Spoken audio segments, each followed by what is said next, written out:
Yeah. Yeah. Yeah. On me. Yeah. No escaping from my mind, but low key. You know that you one of a kind, wanna show me, baby, the things you feel do with that body, yo. Show up everywhere that I be, yo. All you wanna do is party, yo. I know, I know. You are the type that they warn me about, yeah. When I'm with you, all the wrong feels alright, yeah. She the real thing, but she cold-hearted like Greenland. Church girl moving like a queen pen. Hey, nyama tengwe olo, nyama tengwe olo, nyama tengwe olo, nyama tengwe olo. She said, let me know when you're ready for me, ready for me, ready for me. She said, let me know when you're ready for me, ready for me, ready for me, yeah. Nyama tengwe olo, nyama tengwe olo. Nyamatende olo, nyamatende olo. Hey, fashionably late on purpose, all eyes on you. Fashionably late. Wind up on the place, not all of the guys want you. She shut it down and knows how to move it and checking what I'm gonna do. You know what I'm gonna do. We making a movie, the things you and I go through. Every time we link up, it's a roller coaster when we make love. Sometimes I don't really know where I have you, feels like.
Time's been moving slowly, so we already in too deep.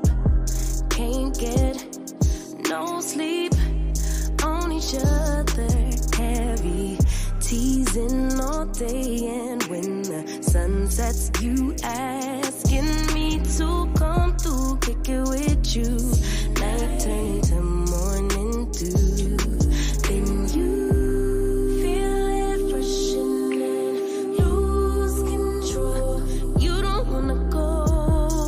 I tell you this all to all Manchester United fans out there.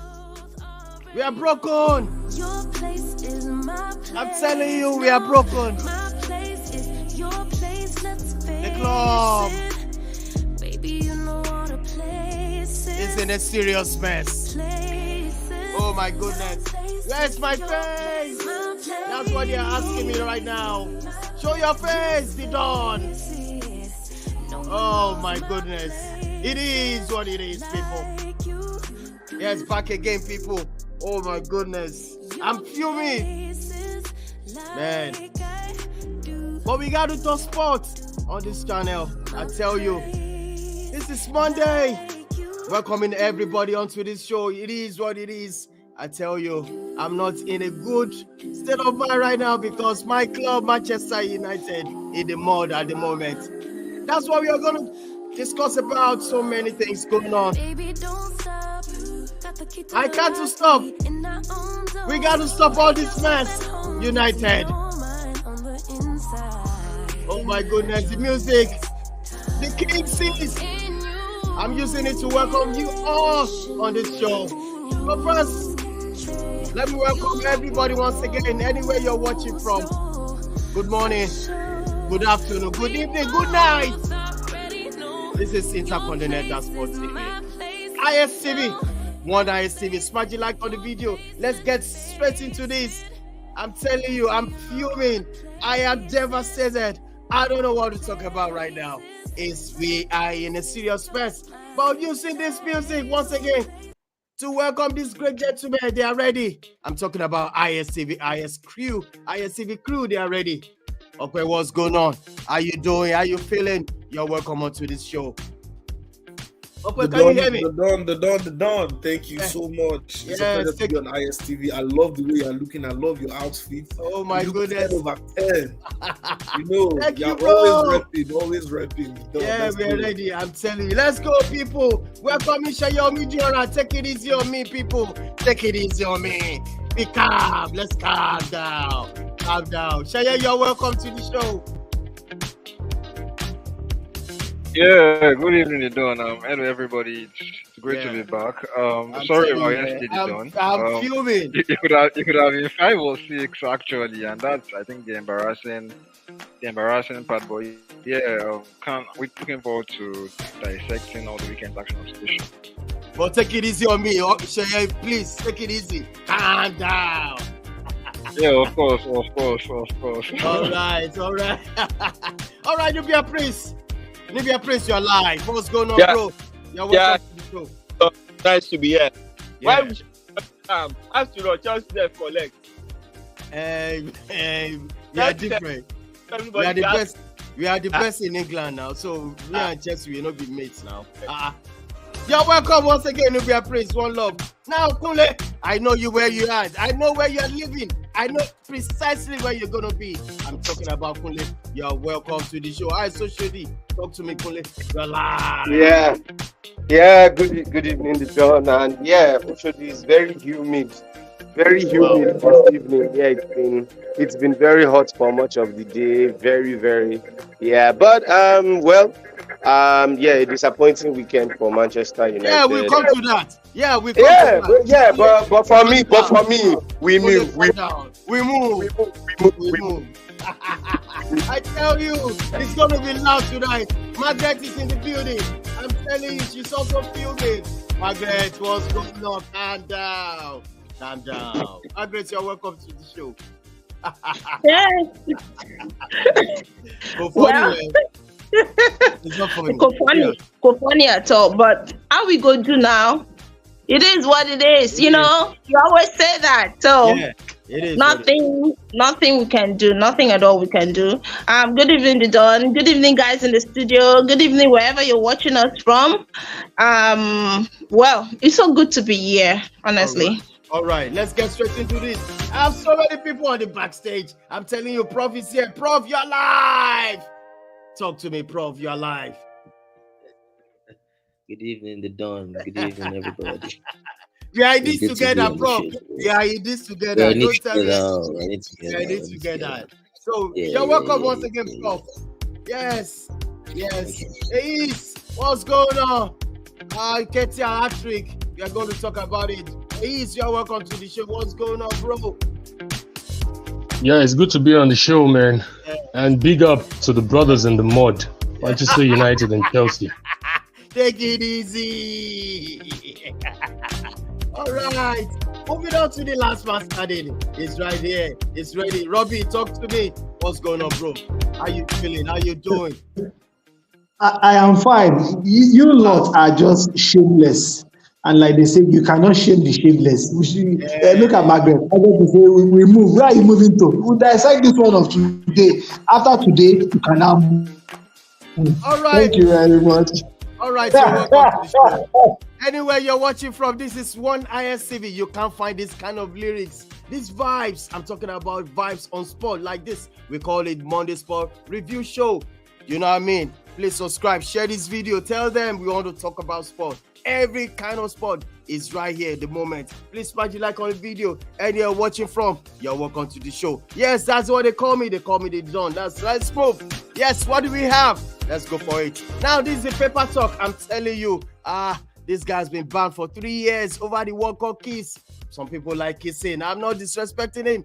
Kissing. Background, be careful. All right. We're also going to talk about the problem facing Ten Hag at the moment. And you actually saw that Ragnick said something about this, but we're going to talk about it. Also, tonight, I think Ballon d'Or will be taking place. somewhere around in France or something. So we're going to talk about this, and also what needs to change at Manchester United after the defeat. All right. Let's talk about the paper talk. I'm going to talk about. I'm going to call on Robbie. Somebody is kissing and it has been banned for 3 years. You have something to say about it, Robbie? You are live. Let's talk about that. Yes, absolutely. I have something to say about that. For Luis Rubiales, this is one man who stole the shine of the World Cup because of that very, very naughty gesture from him towards Jenny Hermoso.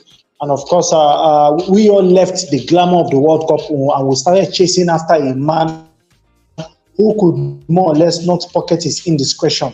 And for FIFA, they have come out today to give a final verdict on the matter. Well, don't let me use the word final verdict. They've come out to give a verdict on the matter, saying, well, bros, please go to your house and sit down for the next 3 years so that we all on the sports scene can have some fresh breeze blowing us. So the ban is for 3 years. We'll have to wait and see what FIFA does on the long term, that is after it completes its ban. But for now, the good news is it has been banned for 3 years from all footballing,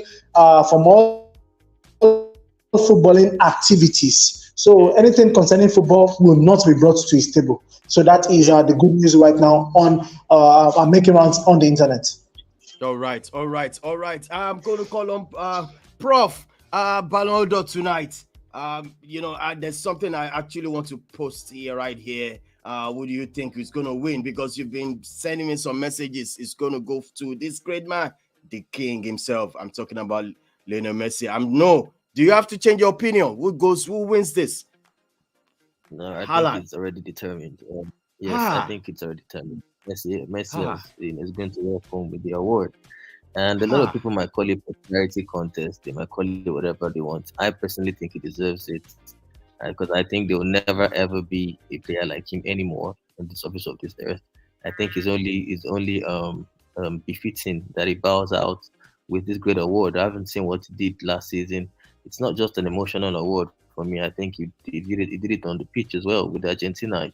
Carried that team on his back, and he went ahead and won the elusive World Cup trophy that everybody has been, speaking about him not having. So he did pretty well in the French league as well, with with good contributions to goals and assists. So I feel like it's a no-brainer. Haaland has to wait his turn. We can speak about stats all we want and trophies all we want. Emotions are part of football. This is an award that is determined by votes. And when it comes to popularity, we all know that Messi is there's only one winner. So I think he deserves it, and it's going to work. All right. I want to call on Okwe. Do you have a contrary opinion to this winning this Ballon d'Or? Talk to me, Okwe. Definitely. It's quite funny to hear Prof just allude the award to Messi, just like other popular platforms have been doing over the last couple of days. And I seriously doubt the credibility of the Ballon d'Or.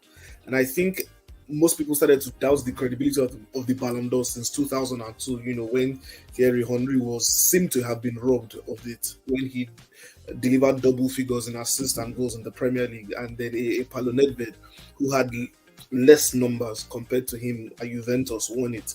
And then we can take a look at some other years which has stand out in my own opinion. 2010 in particular, Lionel Messi went to the World Cup under the guidance of Diego Maradona. Messi did not score any goal during that World Cup, but then he won the Ballon d'Or. Why? Because he was simply amazing throughout that calendar year for FC Barcelona. So my point is that just 7 games or 6 games cannot just determine who should win the Ballon d'Or. He was not fantastic in Ligue 1. Compared to the way he has performed at Barcelona, he was not fantastic in Ligue 1 at all. So you can take away club football from it, and definitely we can understand that a lot of journalists just simply love Lionel Messi. He is their golden boy, as opposed to Cristiano Ronaldo or any other player in the world, and they will continue to lick the feet of Lionel Messi and award him a ceremonious 8th Ballon d'Or. It is what it is, quite sad to see, but I hope that some credibility is brought back to these football awards, and players that actually meant to win deservedly get the awards. I'm telling you, let's move on to the next one. Quickly. Let's look at what the league, the results came up over the weekend. I tell you, Spurs smashing it. They're on top of the league, I tell you, with a victorious display on Friday. That was 2-1. And also on Saturday, we still come to that. Chelsea in the mud. I don't know why they're losing again at the Stamford Bridge. Shaye is also here to come and tell us what really happened. Shaye, can you hear me loud and clear about these results? Chelsea losing to Brentford at home. Can you give us an insight before I call on Prof that the case is absolutely it's a serious case? Are you still believing in this guy, your coach? Shaye? Yes, I can hear you. I was trying to wait for you to finish. As far as okay, I think don't be saying the 2-0 loss to Brentford was somewhat not surprising. I think on the WhatsApp group when Prof more or less asked me about the lineup, I could foresee, or I foresaw the defeat coming. It was a pretty somewhat depressing lineup, to be honest, and you can understand why, due to the injury to Mykhailo Mudryk, and I think they said for Enzo Fernandez, it was a muscle fatigue, and also his wife gave birth, I think the previous day or days early not to the match, so he missed out. So I think this also is an indictment on Chelsea's recruitment, because if those two players were absent, does that mean they couldn't get a result against Brentford? I know they're a pretty good side, and they were unbeaten in 12 previous London derbies before facing Chelsea on Saturday. But I feel you should still be able to put up a team that should be able to get the result against Brentford. Now, going into the game, I feel it more or less followed the same pattern that we've seen in the last 12 months at Stamford Bridge, or even away from home at times, where we see Chelsea start the game on the front foot. And I personally feel, arguably, this was Chelsea's best first half in the last 12 to 18 months. They forced Brentford back, they sustained pressure, they counter-pressed impressively. Brentford they didn't have a kick in that first half. But similarly to how things have been in the last 12 months under this new ownership, when things start to go against them, their heads seem to drop, they seem to lose belief in what they are doing. And also I feel, even though there was no quality, or there was little or no quality on the bench, when Brentford scored, we sort of saw heads drop, and you saw the manager more or less panic. Chelsea stopped doing the things they were doing right in the first half. They began to rush their moves. They began to, more or less, there was no pattern. It was just more of individuals trying to do their own thing, and then Pochettino brought on several attackers, which sort of confused the entire setup. So I feel we've seen them show potential of being able to recover to setbacks within games. We saw it against Liverpool on the opening day. We saw it against Burnley a few weeks back when they let in the first goal. They were able to more or less turn the game around and then win 4-1. We've seen it in fits and starts, but I feel the young profile of this squad means we're likely to see much more inconsistent responses to setbacks within games. But I feel the starting approach has been good for most of their games this season. But then when things start going against them during the matches, you still can't tell how they're going to respond, and that's what they need to fix. That mentality shift needs to happen if they aim to go to that next level. All right, now let me call on Prof. There's one question I want to particularly ask. Prof, concerning Poch right now, is there any time for you to start, panicking about this coach not getting the results? No. Far from that. Very, very far from that. It's just coming. It's just, it's the first season. He has put all these players. But I have to tell you something, Prof. Nobody has come to, they are not, the media, let me say, they are not coming for Poch. But right now, the media are absolutely coming for ETH. But why is this case? Because I can't see any results coming from Chelsea. Nothing, no media is talking about Poch. That is why I'm always surprised when on the group some people are hitting back at Chelsea, because the media understands it's two different projects. It's two different projects. Eric Ten Hag has been there since last season. They spend a lot of money. What is just coming? We all know the circumstances surrounding Chelsea and the hierarchy and the total overhaul of this football club. It's a different scenario for Manchester United, and that's why the media is coming for Man United, and they're giving Poch that space. We all know that he's put in the youngest squad in Premier League. They will need time. They will be inconsistent. They will show these results against Brentford. Margaret, He's facing injuries here and there. Players will come back. It's his first season. He's given this season is just for him to take us up the ladder a little bit and then have more time with these boys, get used to each other, and then we go again. So I don't think Poch should be any other pressure whatsoever. I don't think it's under any pressure whatsoever. We understand the project. The Chelsea fans understand. These are very young players, and like I said, the results against Brentford, for me, when the game started, is different from I don't know. Somebody was talking about Graham Potter. It's a different scenario from Graham Potter. I can see what Poch is doing. We battered Brentford first half. We should have scored. Palmer was all over them, but we didn't get that killer instinct. And we've seen this over and over again. When we don't kill the game in the first half, it comes back to bite us. I was expecting that it would happen, and it did happen. So now I'm looking at it. Something has changed in Chelsea now. I heard that Poch now is in charge of transfers 100%. So now he's in charge. So now January, I heard he's going out to prioritize getting the defender. Thiago Silva is getting old and tired. Disasi is not so good enough. Fofana is injured. So we need one more defender and then prioritize the striker. So Poch will list out the names he wants, and then the board will look at it and get him his players. So now he's beginning to put his imprints on the team. It is deserves the time and he'll get the time. I said he deserves the time and he's going to get it. Yeah. Oh, okay. All right. I thought Kunle is going to say something about that. The media. Can I just chip in? Can I just chip in something? Yeah? All right. He's there. Please talk to me. This media have been biased. They have been biased. They are biased. Talk to me. Well, we don't. I'm not an insider within the media space in UK or the UK media, but from an outside perspective, we could draw up that conspiracy theory to say yes, they are biased, because it's surprising when you can put the whole heat on ETH and all of a sudden you don't want to put the heat on Pochettino because it's a new project. And this same media were the one that put Arteta on the spike, even when he took over the job, being a novice, not managed any club before, took over the club in 2019, had to do an overhaul, lost some games, finished 8th consecutively. 8 times. Sure, 8th position. The pressure was on him. Now, it took that same young team, because Prof said Chelsea seems to be the youngest team, looking at starts in the EPL this season. Took a very young squad, contesting for the title. Despite that, the pressure was being put on him. The heat was put on him. We heard a lot of people saying the bottle, the league, not winning the league.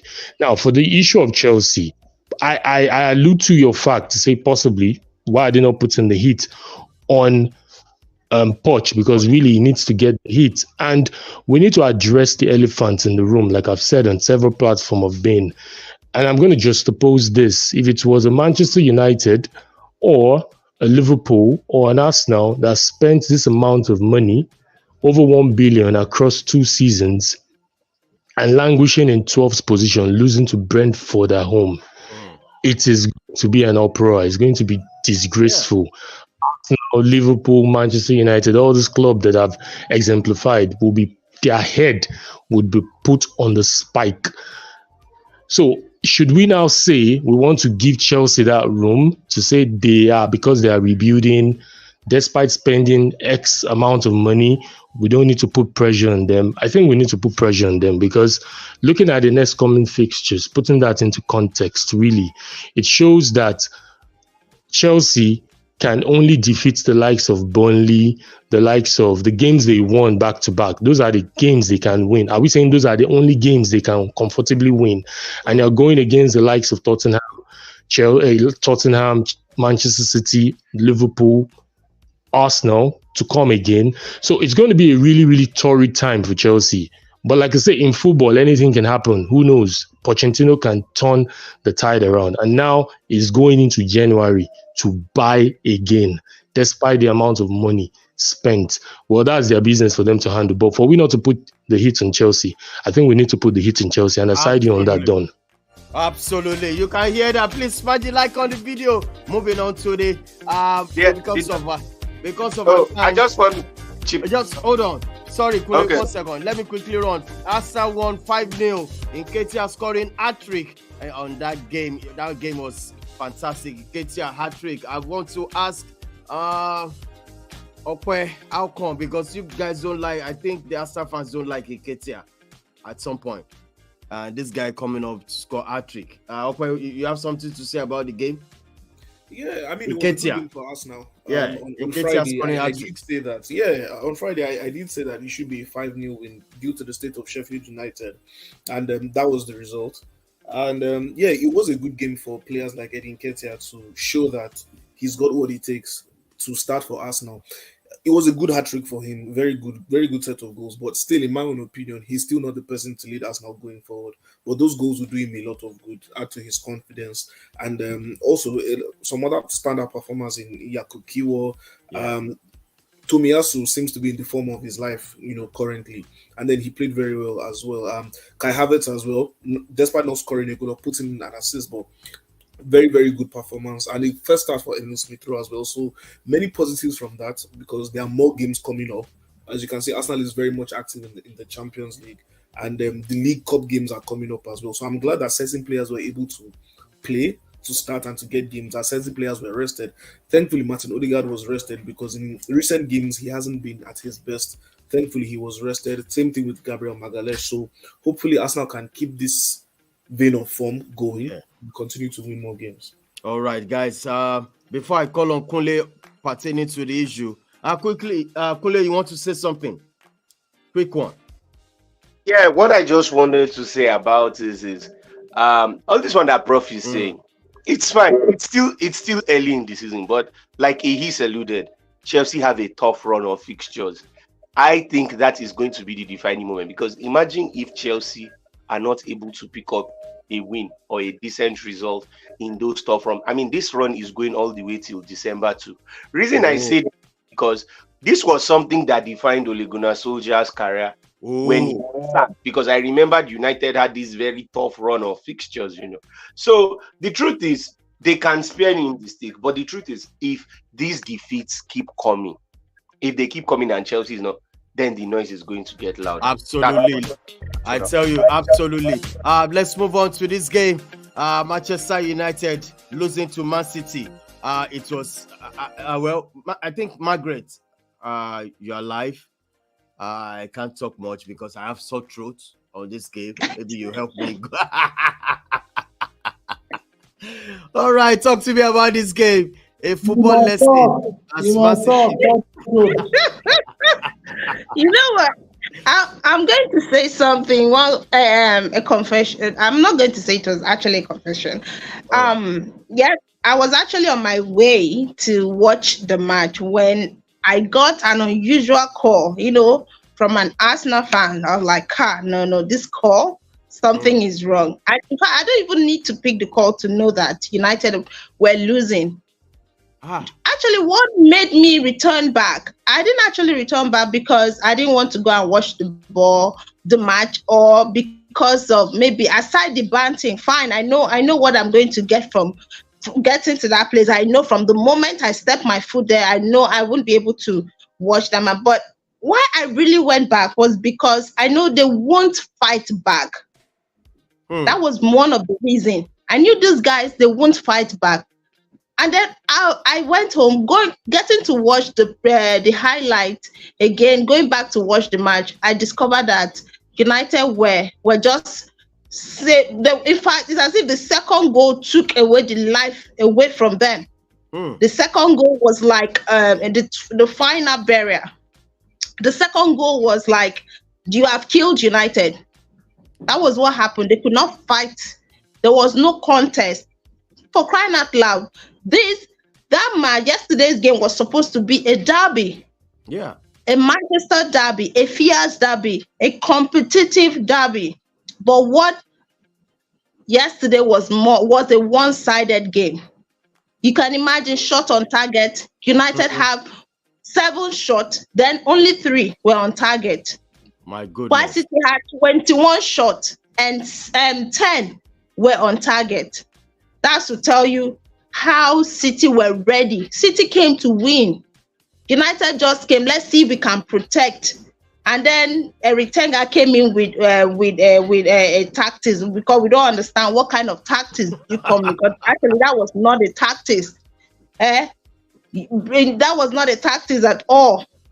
I don't know what I'm going to call if it was a confusion. It was just putting in 11 men, guide the ball, then put just 11 men on the field running around.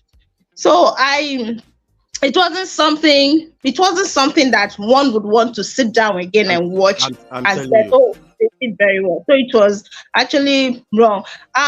United problem, at the point I sat down, was like, what is going on with Manchester United?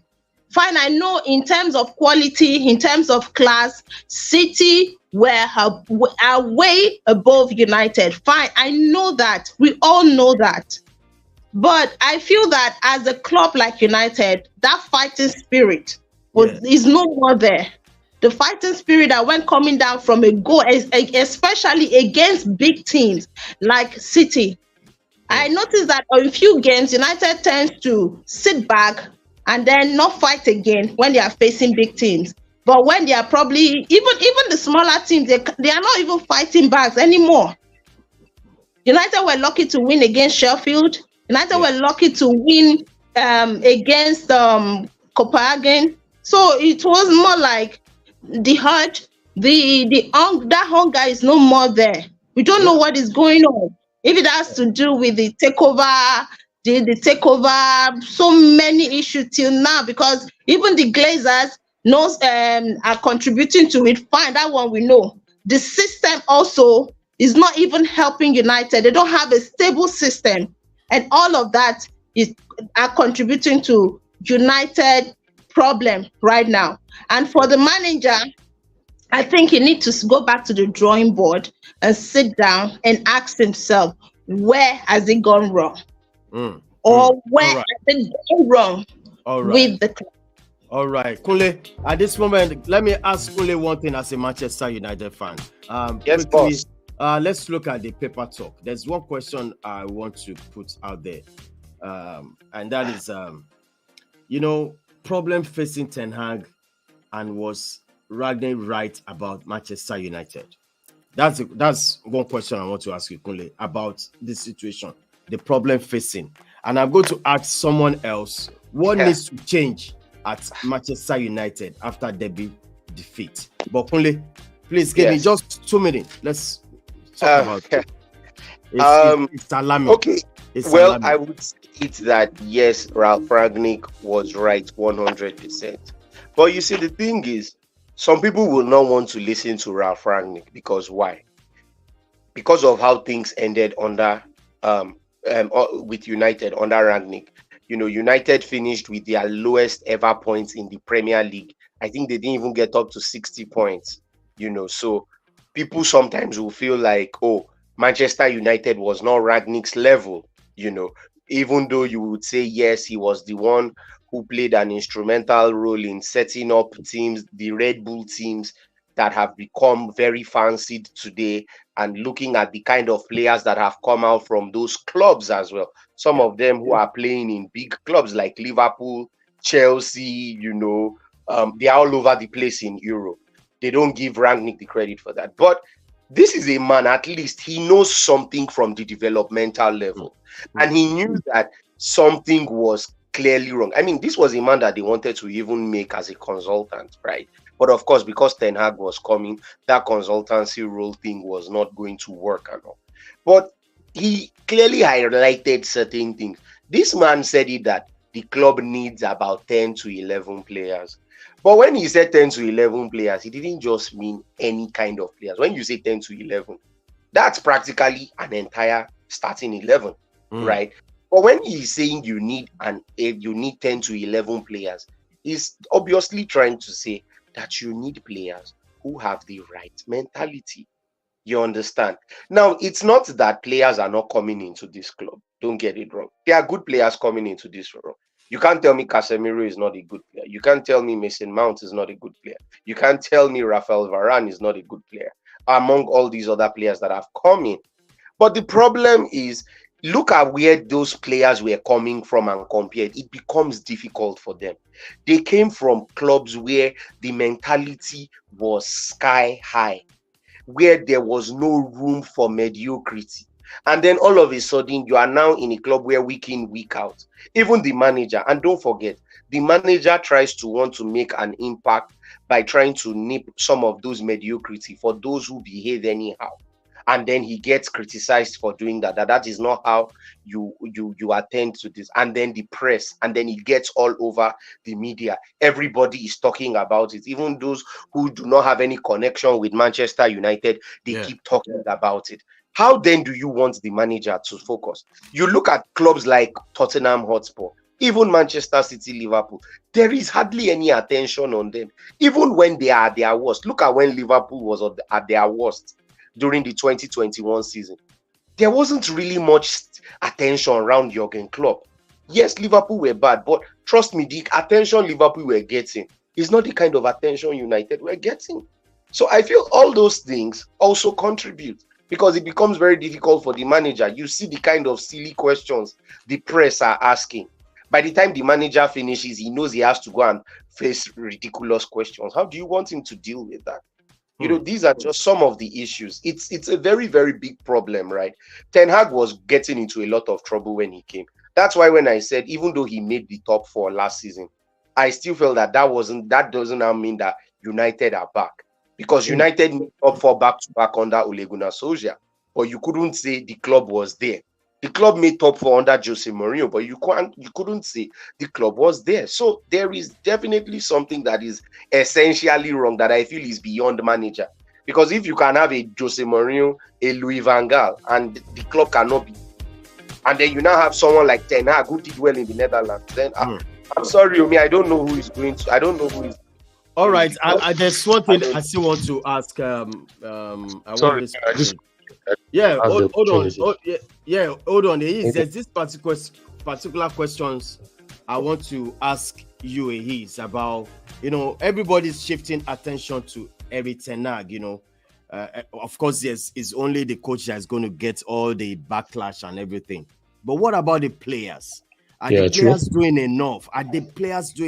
Look at Rashford, Bruno. It seems they are not just in this realm anymore. They've lost it. So are you going to now can you say something also about the players, or is it only the coach, his tactics? Because I want to also look at his tactics as well. So talk to me, he's on this. So I'm going to talk definitely from outside perspective. I'm not a Manchester United fan, but I can look into the tent of Manchester United fan and see what is Manchester United club, and I can have my own opinion. And all this I'm saying is just based on my own opinion. I know Manchester United, I keep saying it, they are the fans that anytime they win, they keep quiet. But whenever they lose, there's always the scapegoat. If it's not the Glazers, it is ETH. Now, I wanted to, just to, touch light on what Kunle said, mentality and all that. Sir Alex Ferguson left the role of a manager in 2013. 2013 up until now is 10 years ago. And all the panelists can correct me if I'm wrong. The ownership hasn't changed ever since Sir Alex Ferguson left. And what has changed? Because Sir Alex Ferguson was successful under this same ownership.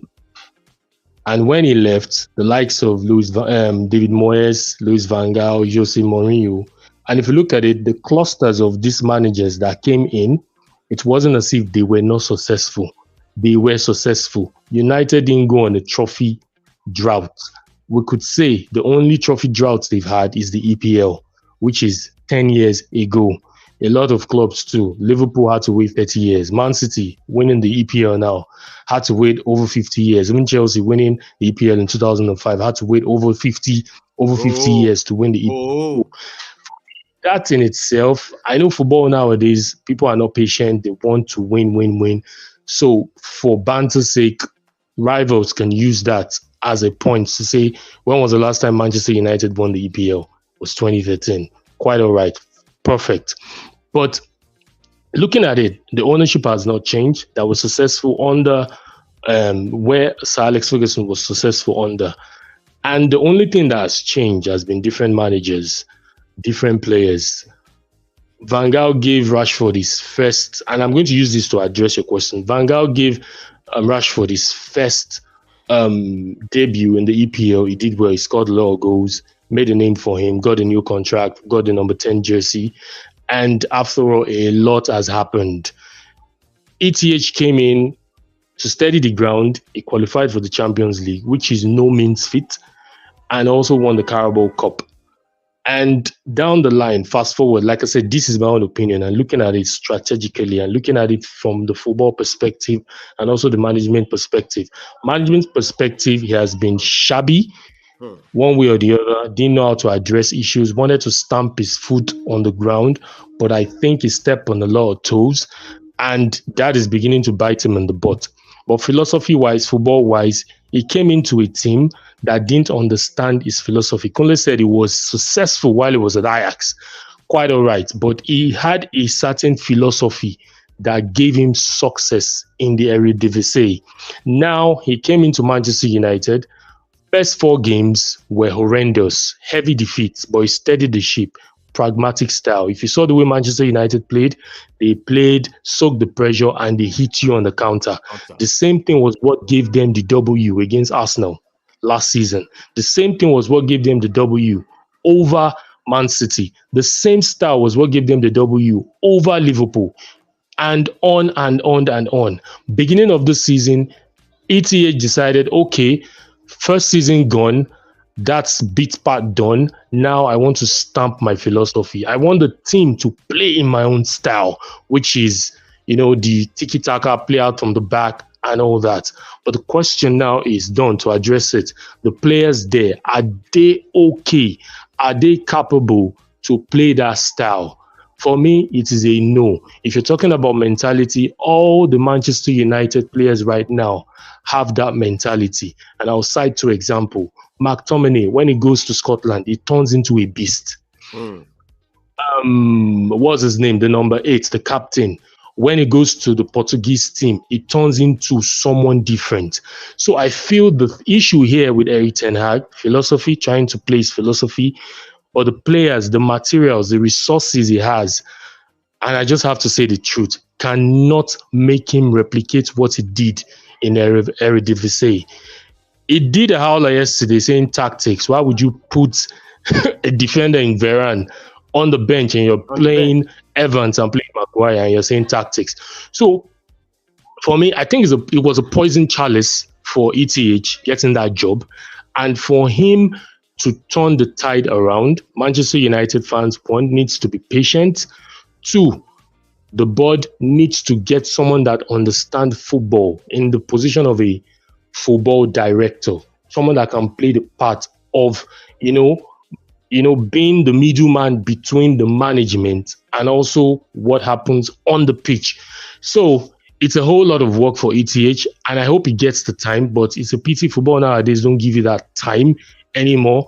I wouldn't be surprised if by the end of or mid-season he gets sacked. I would not be surprised, because Manchester United, the fans have been spoiled for choice under the era of Ferguson. Now seeing what is happening, they might not be happy, or they are not happy, no, they might not be happy. And they might, I've heard a lot saying Erik ten Hag out.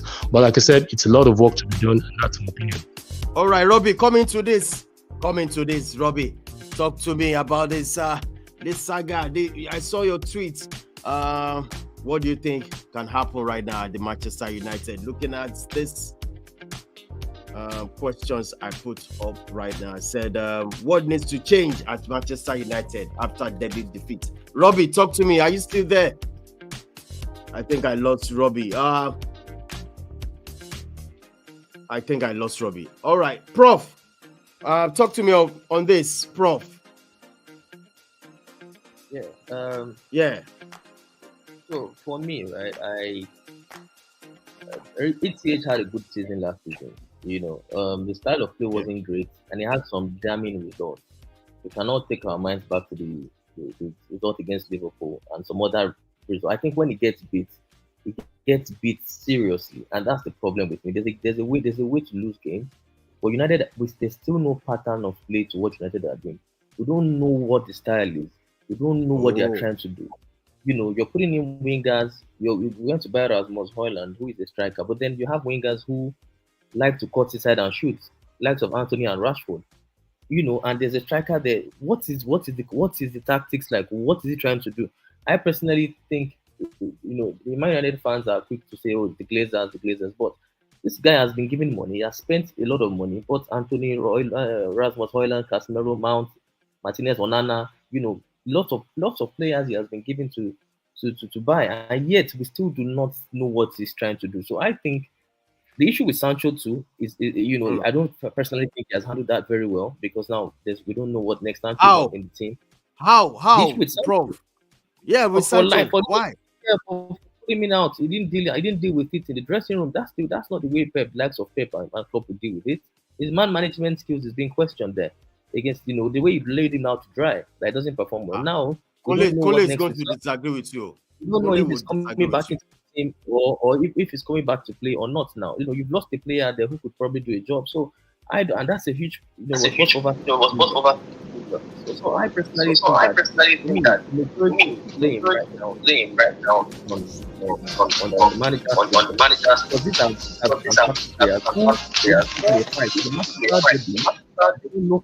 yesterday against Man City. Information play, Man United kill balls, and then the decision that he made, shut out Amrabat and let McTominay and Oh, sorry. I think hello, can you hear me? Didon. Hold on. Can you hear me? I can. Hello? Yeah. I can hear you now. Can you hear me? Yeah, sorry. So I was trying to say the substitutions he made did not help matters yesterday. Bringing out Amrabat and leaving McTominay and Eriksen. I think it was suicidal substitution. So I think I'm beginning to look at him personally with some of the choices and decision making. I don't think he's right. Last season I applauded him for making in-game substitutions. I think he was the best manager for changing the game from the bench last season. He will make a substitution and Man United will go on and win the game. I've not seen that this season. I think there's something wrong behind the scenes, fundamentally wrong behind the scenes. And if he's not careful, if they keep losing, because they lose badly, if they keep losing like this, then we have to pay with this job. All right, Nubian Prince, can you talk to me? Do you have anything to say? Because I'm giving everybody every chance. Yeah. Nubian Prince, talk to me about this. Yeah. Can we say Ten Hag out or something? Is it the right time to say this guy is gone? Problem is huge, and Ten Hag is a big part of that problem. Yesterday, I was shocked when I saw the starting lineup. Why would you play Lindelof as a left back? For me, that was totally brainless. He showed. Hello, can you hear me? Yes. I don't know what he was thinking, because number one, yes, Lindelof might be an intelligent defender, but the fact there remains that I've never seen Lindelof play as a left back. Yes, you could argue that injuries forced your hand, but the point is you had a Sergio Reguilon, who is a natural left back, who is a flying left back. Why not play him in a left back position? But rather you chose to go for a centre back, and because of that, you now paired Maguire and Johnny Evans. Yes, for me, Maguire has earned his place in that side owing to his impressive performance in the last few games. But Johnny Evans had no business, starting that game, for crying out loud. The best Johnny Evans should have done, owing to injuries, was Johnny Evans should have stayed on the bench. I expected them to pair, Maguire and Lindelof, or Maguire and Varane. If Varane was, strong enough to be on the bench, why not just start him? But he opted to, go for Lindelof. And at some point, when Manchester United were, I think, 2-0 down, he removed the Amrabat and brought in, Mason Mount. Then I asked myself, you are playing against a City side that have already dominated your midfield. You are without the Casemiro. Now you are removing the only ball winner, literally the only ball winner in there. Who can? Yes, you can argue that McTominay is also a ball winner, but we know McTominay is not as rugged as Amrabat. one of the standouts, qualities of Amrabat is his, ability to win the ball. He can toggle, he can play rough to win the ball. So you now bring out Amrabat, you are bringing in a Mason Mount. If you want to go all attack, why not just remove, find somebody else to remove? Yesterday, even Bruno Fernandes was literally vanished from the game. Why not just pull out Bruno Fernandes, push McTominay? After all, he's proven that he can score goals. He's Manchester United's top scorer with 3 goals. So that shows that he's got goals in him. So push McTominay and allow Amrabat to stay back, so that he can break City's play. But the moment he removes Amrabat like this, brought in Mason Mount has no defensive, he has no defensive qualities in him. He moved forward, he wants to join the attack, and this guy too moved forward.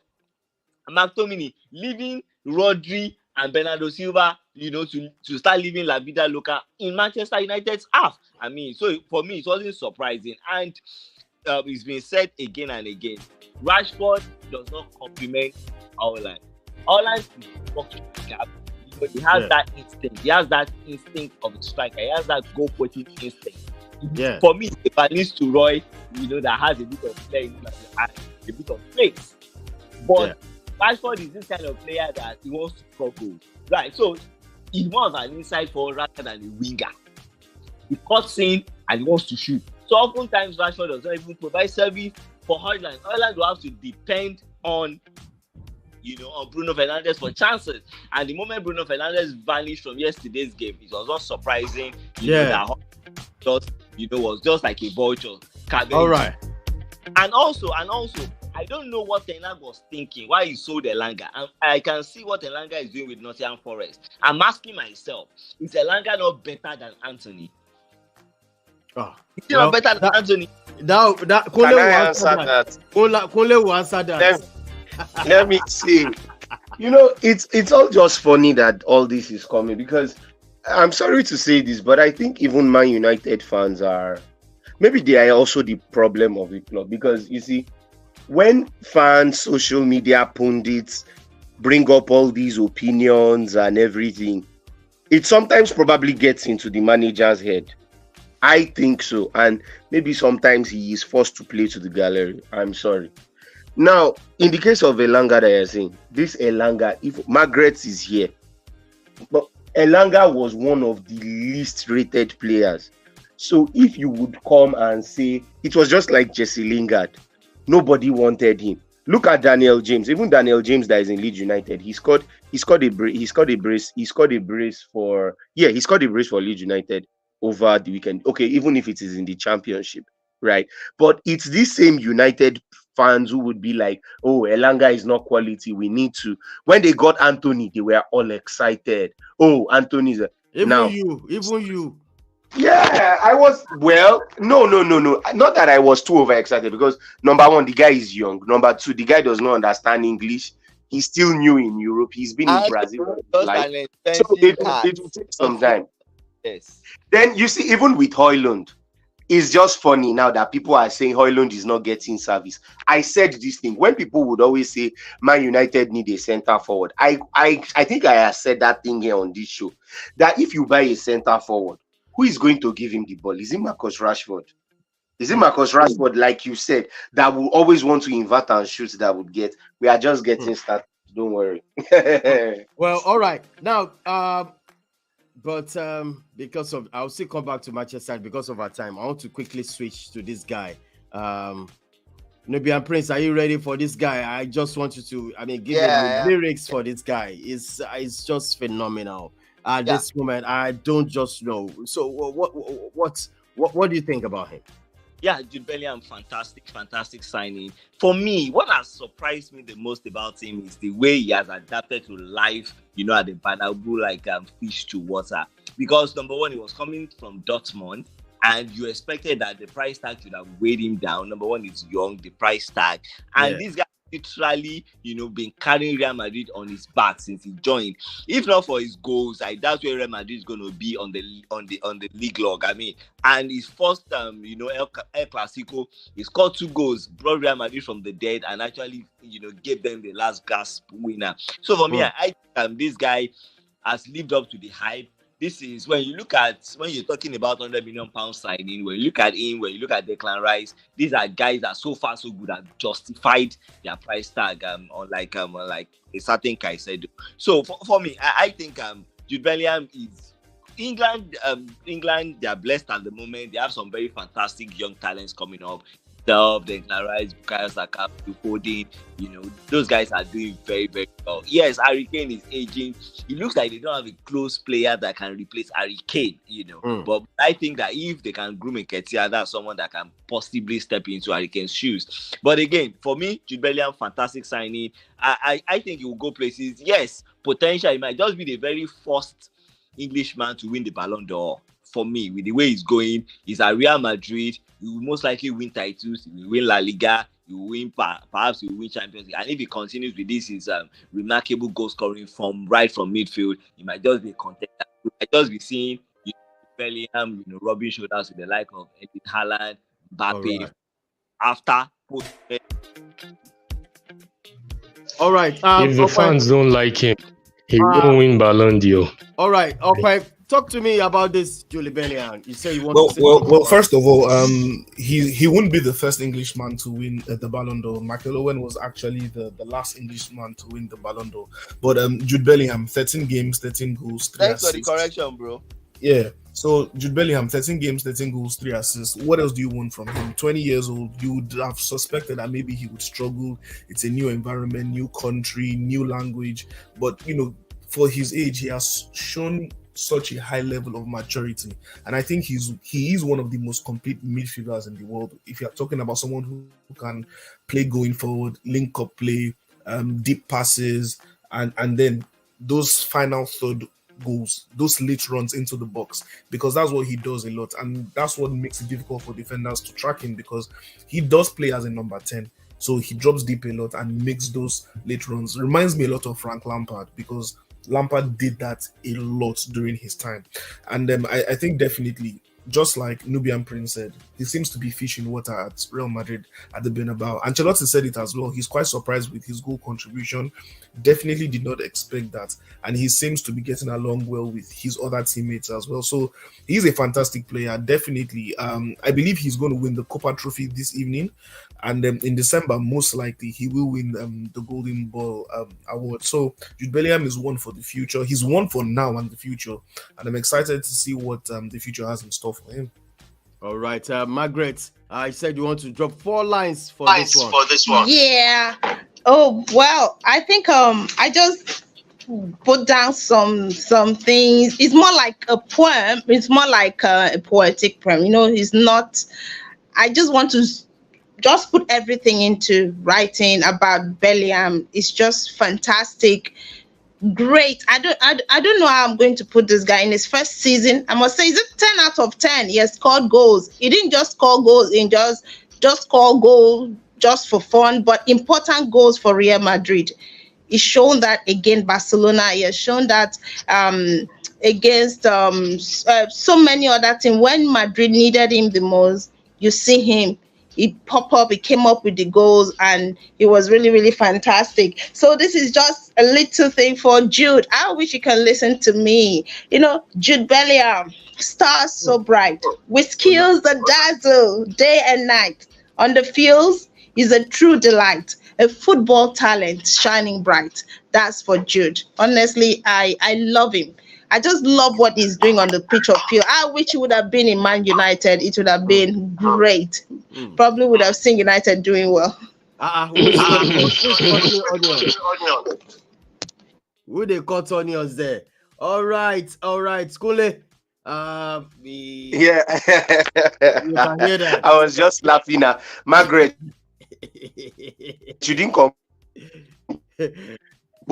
poem. You didn't compose this kind of when he's content. But yeah, when I look at Bellingham, it's just the emphasis on where I said that mentality, that I said is lacking. Look at it. He got into Real Madrid and it was instant. Why?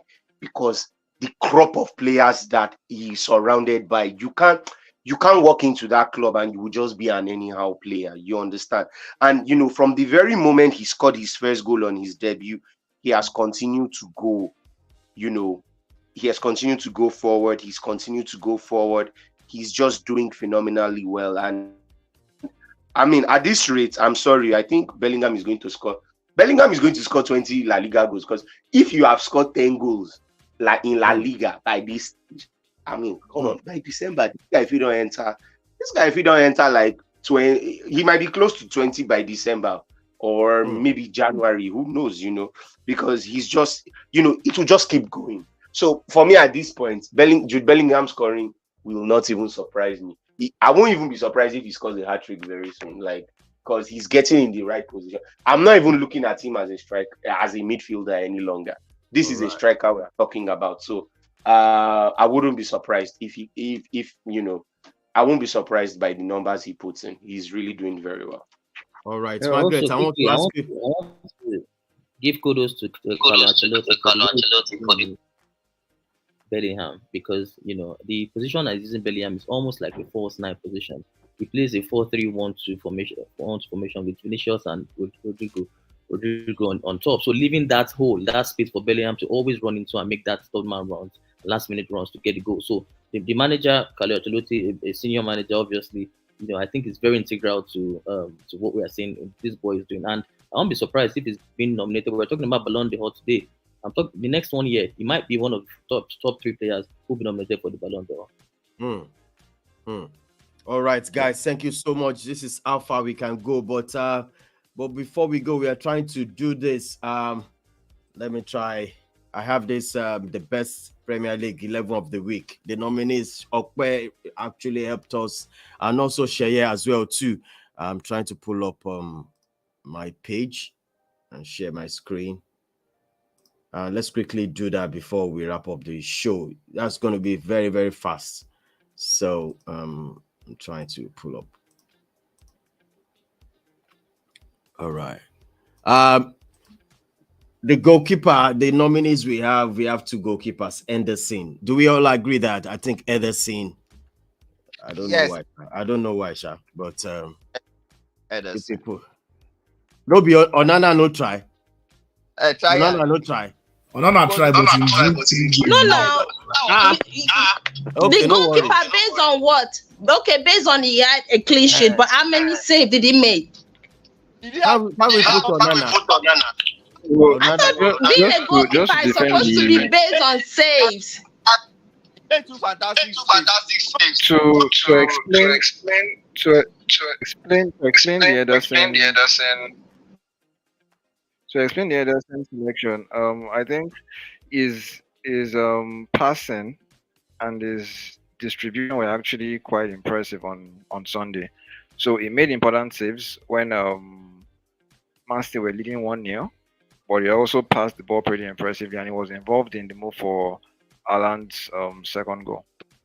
All right, let's go for Ederson, but I'll still come back. It beats me. 2023, we are praising the goalkeeper for passes and not saves. I think he should be saved.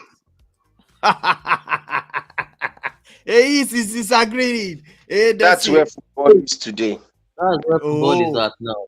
Thanks to the where is it? Where is the football? What about the saves? Is the goalkeeper not supposed to be saving the? Yeah, but you cannot put a goalkeeper that has been on the end of. He has considered 3 goals at the end of the game. That caused all this. It's Guardiola. It's Guardiola that started all this. I'm telling you. All right, on the left back, we have Ben White and Kyle Walker. Who do we go for? Right here. Kyle Walker, without a shadow of doubt. I think Ben White also is a phenomenon for me. The 2 center back. We have Pinnock, Kiwo, and Van Dijk, Pinnock. So who do we go for? I think Pinnock will be there. Yes, Pinnock. Pinnock deserves to be there, definitely. He was outstanding for Brentford. Virgil van Dijk. And Van Dijk. Actually, it's Zele, Van Dijk.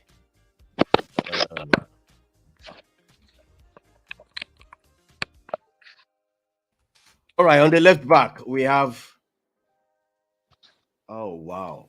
I think Vardiol was absolutely outstanding. Vardiol is also I think Vardiol progressively was he was outstanding. He maximized the space in front of him, and he was really critical to a lot of plays from the back for Man City as well. Yeah, so we go for Vardiol. On what about the midfield? We have Rodri and Szoboszlai. And Rodri. I think Rodri is there. And what about Paulinho? Paulinho was good. He had he contributed with a solid goal. But I think Rodri and Szoboszlai were outstanding performers for their clubs, and they potentially won games for their clubs during these games. So, well, I wanted to chip in on that left back. Sorry that I'm taking us back. Done. I just feel it will be like we're cheating Mykolenko, the Everton left fullback, because really, if you look at Vardiol against Manchester United, what kind of opposition did he have in that game yesterday? Fernandes playing on the right hand side was a mismatch, so definitely was going to have a field day. But if you look at that Everton West Ham, the tactics deployed by Sondijk, sorry for that. I think Mykolenko, the left fullback for Everton, deserves it, in my own opinion. And Vardiol, we know definitely is playing in a good team. And like I said, the opposition yesterday was minimal. We couldn't have picked Vardiol when Manchester City played Arsenal because Gabriel Jesus had him on the roast. So I think it was a mismatch with Fernandes playing on the right side. My opinion, though. All right, that's opinion there. I think also, Mykolenko from Vardiol doesn't have anything. But we have to do the needful. That's I'm going to go for Mykolenko. Mykolenko. All right. In the midfield, we still have Mykolenko.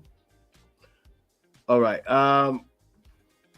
In the midfield, what do we right here? So, what do we put here? What do we have? It has to be a 4-4 to the dawn. 4-4-2? Because we had two outstanding strikers during the weekend, in my opinion. All right, let's go for 4-4-2. 4-4-2.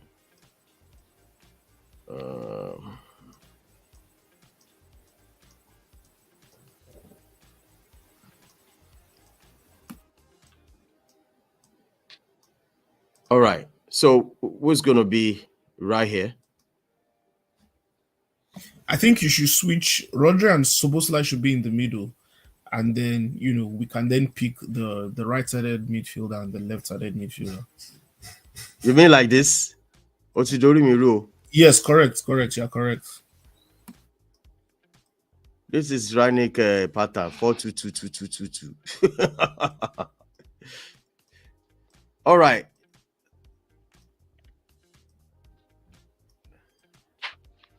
Can we do it like this? Yeah, that's fine. Either way. All right. The front three, someone said Grealish.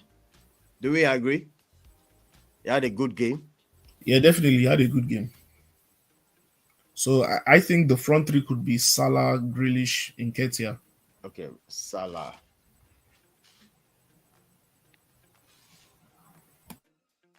Grealish. So Nketiah. I would pick Foden though. I think I would. I don't know.